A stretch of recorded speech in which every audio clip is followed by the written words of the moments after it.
I do well, then I relapse. I do well again, and then I relapse. The line has got to be drawn here. This will be my last stand. Hi, I'm Keith, and welcome back to the vlog. The last stand has begun, and I am 1 week into this new round with the weight loss journey. Now, full disclosure, I have not weighed myself yet because I don't want to focus on the scale yet. This week was about rebuilding the routine, rebuilding the diet routine. As I mentioned last week, due to a back injury, I was unable to go for the walks for the time being, so I put my focus primarily in the kitchen, and that's exactly what I did. Now, with it being the first week and all, I wanted to kind of ease back into things like I did previously. You know, oatmeal for breakfast, grilled chicken, some salads, some steamed veggies, a few snacks here and there. You know, didn't want to overdo it. Now, one of the big things I worked into the diet this week was something that I did quite a bit back originally. I shot a video about 6 cloves of garlic in a 24-hour time period. It's honestly my least favorite video that I've done in the first 6 months of the vlog. I read this thing online about roasted garlic cloves and eating 6 of them and the results that could have. But for some reason, it's like the second highest rated video on the channel with like 16,000 views. I guess because it's like one of those, like, I'm going to test something out, maybe it encourages people more to click on it. Anyway, I never really liked the video. Ultimately, the experiment wasn't very successful. But one thing that did become successful from it was I started eating a lot of roasted garlic mixed in with the diet. So this week, was a return to that.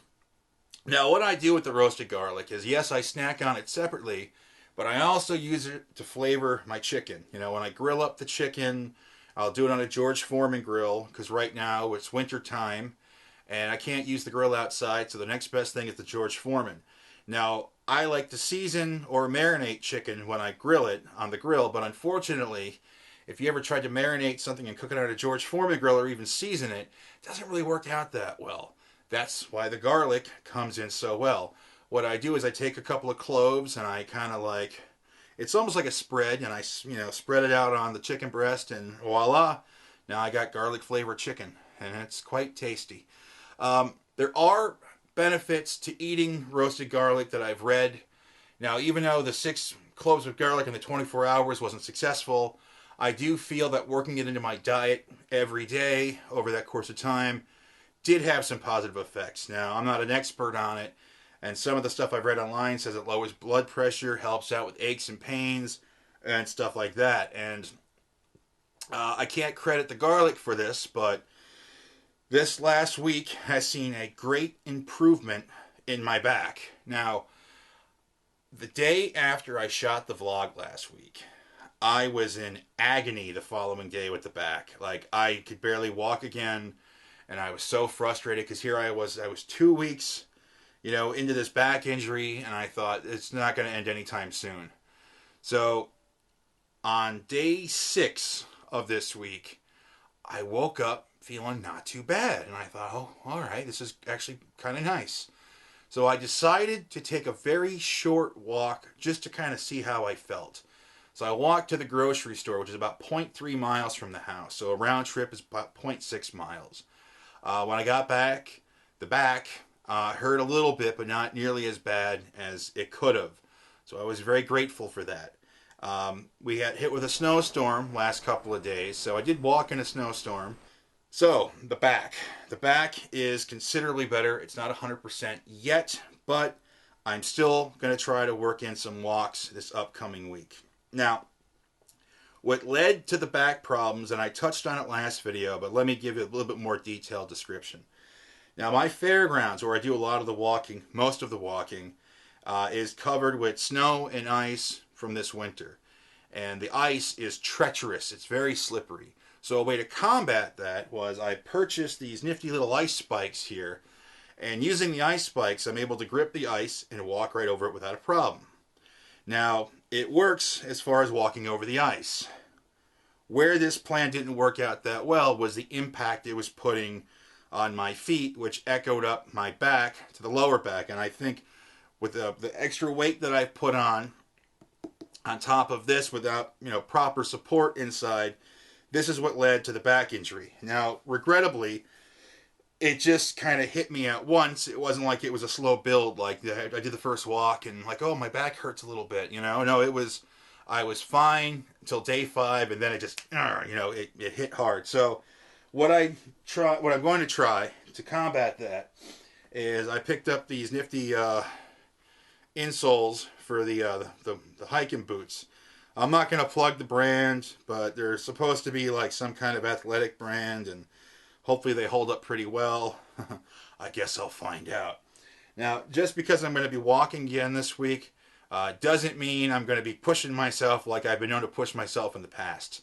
I need to ease back into it. I got to shake the mentality of I'm Keith from, 90, like almost 90 pounds ago, where I was before the, early 2020, where I was at early 2020. Slow and steady wins the race. I just got to be patient with myself, and I got to, rebuild the routine. I got to rebuild the diet routine. I got to rebuild the exercise routine. And over time, I'll build up the distance. When I started this 3 years ago, the first day I walked 0.8 miles and I was exhausted. 2 laps is going to be it for today. I could probably do another one, but like I said, this is day 1 and I don't want to push that hard. Just the fact that I did one. Now each lap, I should have mentioned in the beginning, is a half a mile. So 2 laps, I did a mile today. And the first week I was doing 1.2 miles, and then as each week went on, I started to add more, and I worked all the way up to, at one point I think I was doing 6 miles a day, sometimes 8 miles. One time I did a 20-mile walk just to see how I would do. So it's just, you're building. I'm building. I got to rebuild. Happily, I'm not rebuilding from 407 or even 464, but I'm rebuilding nonetheless, because 335, according to the last weigh-in, is horrible. I want to thank everybody that commented last week, and the ones that I knew that watched the video to the end. I really appreciated that. I know I just said to write potato, and some people wrote more than that, which of course was fine. I do appreciate the support and the encouragement, and it was fun seeing some people that commented while they were watching the video, and then when they got to the end of the video they were like, oh, and then they would change the comment, and I got a chuckle out of that. I'm gonna bid you farewell, and I will see you in the next video, and we will just see where I am at that point. Thanks again for watching. And, well, I guess that's it for now.